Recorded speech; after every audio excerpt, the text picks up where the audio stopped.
Le rugby international entre dans une période décisive à l'approche de la Coupe du Monde 2027, et chaque tournée internationale apporte son lot d'enseignements, de surprises et de nouvelles ambitions.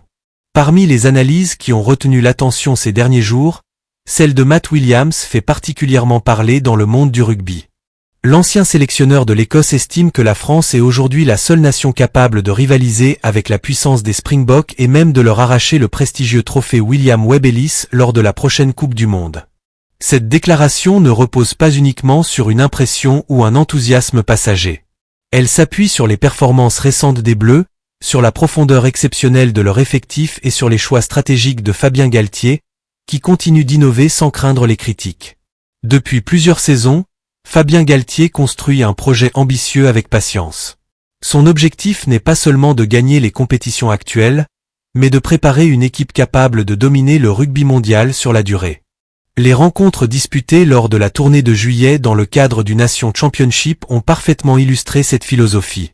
Malgré une défaite très serrée face aux All Blacks lors du premier match en Nouvelle-Zélande, les Bleus ont ensuite enchaîné 2 victoires convaincantes contre l'Australie puis contre le Japon, démontrant une remarquable capacité d'adaptation.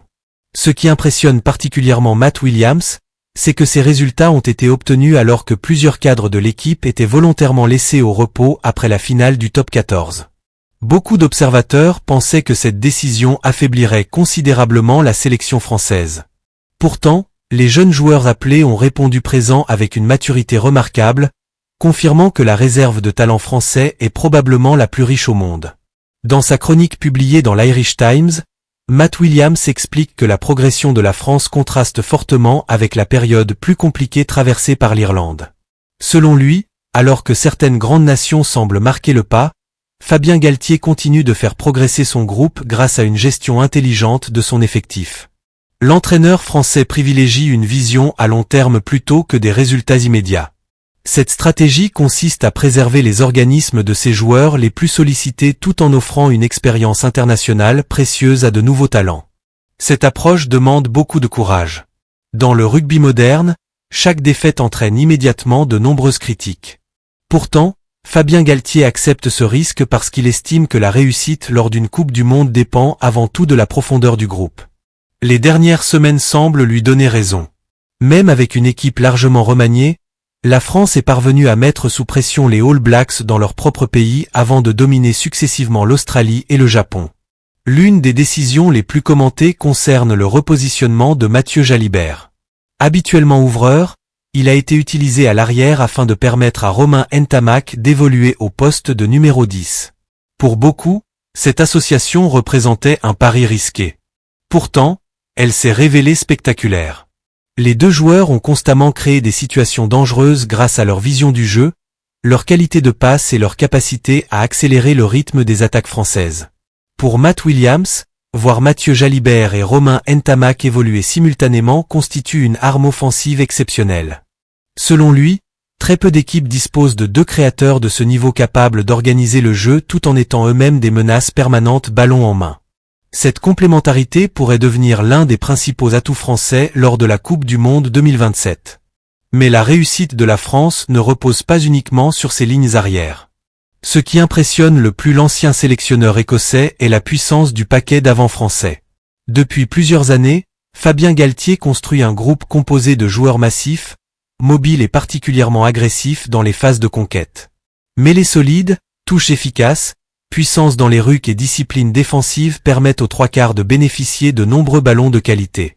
Selon Matt Williams, seule l'Afrique du Sud possède actuellement un effectif comparable en termes de profondeur et de puissance physique.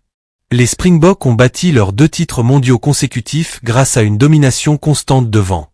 Aujourd'hui, la France semble capable de répondre à ce défi avec une génération exceptionnelle d'avants complétés par des arrières parmi les plus créatifs du rugby international. Cette combinaison est extrêmement rare. De nombreuses équipes possèdent soit une ligne de 3/4 spectaculaire, soit un paquet d'avants dominateurs. Très peu réussissent à réunir ces 2 qualités au plus haut niveau. C'est précisément ce qui rend la France particulièrement dangereuse selon Matt Williams. Les performances réalisées durant le Nation Championship renforcent encore cette impression. Malgré les nombreux changements opérés par Fabien Galthié, l'identité de jeu française est restée intacte. Chaque joueur semblait parfaitement connaître son rôle. Les automatismes étaient présents malgré les nombreuses rotations, preuve que le travail réalisé lors des stages de préparation porte ses fruits. Au-delà des résultats, c'est surtout la sérénité affichée par le staff français qui impressionne. Contrairement à d'autres sélectionneurs qui cherchent constamment leur meilleure équipe, Fabien Galtier semble déjà disposer d'un très large groupe capable d'évoluer au niveau international. Cette richesse offre une flexibilité tactique considérable avant les grandes échéances. Pendant que la France poursuit son ascension, Matt Williams estime que d'autres grandes nations rencontrent davantage de difficultés. Il se montre particulièrement sévère envers l'Irlande dirigée par Andy Farrell. Sans remettre en cause les qualités du rugby irlandais, il considère que la dynamique actuelle est nettement moins positive que celle observée chez les Bleus. Selon lui, plusieurs cadres irlandais arrivent progressivement en fin de cycle alors que la France continue d'intégrer de nouveaux talents capables de maintenir un niveau de performance très élevé. Cette différence de renouvellement pourrait avoir une influence majeure lors des prochaines compétitions internationales. L'ancien entraîneur souligne également que la gestion des joueurs français constitue désormais une référence. En acceptant de laisser plusieurs stars au repos après le top 14, Fabien Galtier a privilégié la fraîcheur physique et mentale de son groupe plutôt qu'un succès immédiat. Cette stratégie, parfois critiquée au départ, apparaît aujourd'hui particulièrement pertinente. Naturellement, tout n'est pas encore parfait pour la France. La défaite face aux All Blacks rappelle que les plus grandes nations restent extrêmement difficiles à battre, surtout à domicile. Toutefois, la manière dont les Français ont résisté en Nouvelle-Zélande avec une équipe largement remaniée constitue déjà un signal très positif. Beaucoup d'observateurs pensent qu'avec tous ces titulaires, cette équipe aurait pu obtenir un résultat encore plus favorable. À mesure que les mois passent, les automatismes entre Mathieu Jalibert, Romain Ntamak et les autres cadres offensifs devraient continuer à progresser. Cette continuité représente un avantage considérable.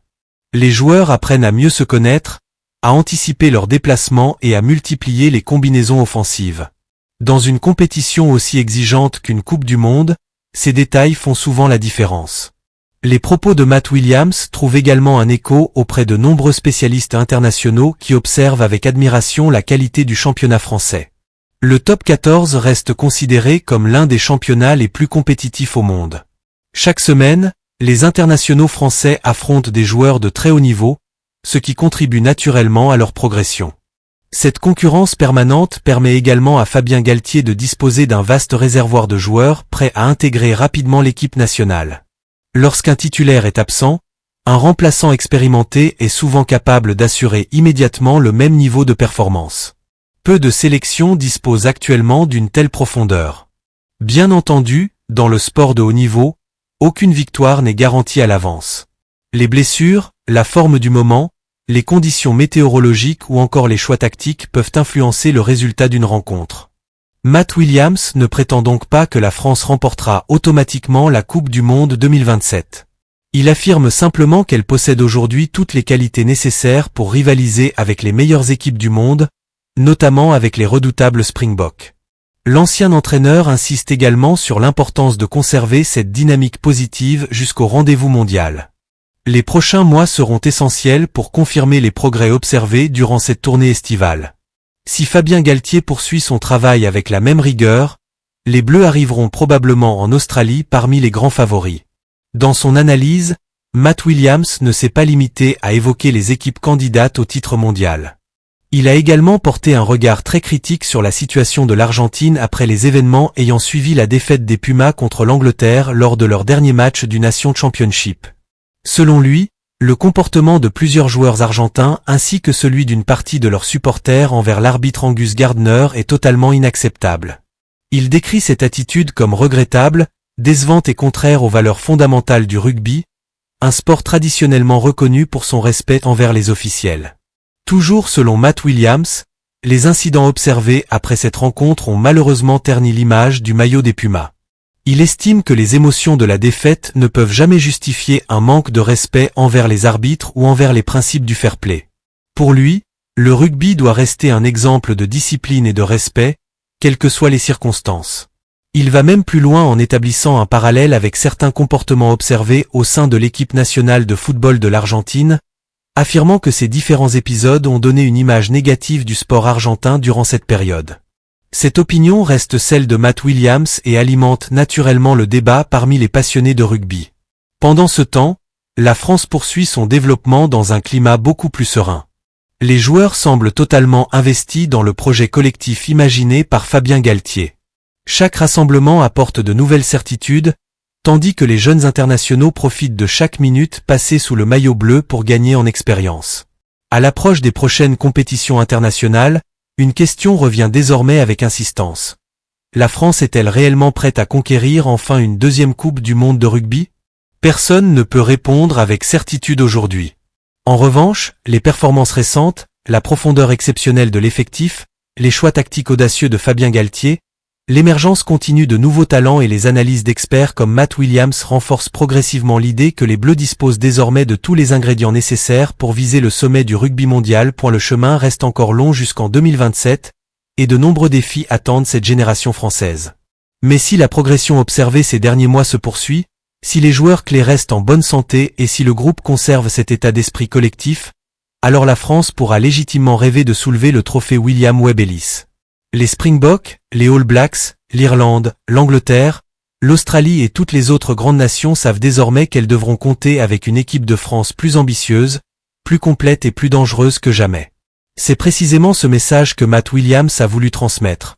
Aujourd'hui, selon son analyse, la France est probablement la seule sélection capable d'égaler la profondeur, la puissance et la qualité collective des Springboks, ce qui en fait l'un des candidats les plus crédibles pour conquérir la prochaine Coupe du monde de rugby 2027. À condition de poursuivre ce travail avec la même exigence, la même discipline et la même volonté de progresser jusqu'au dernier jour avant le début de la compétition.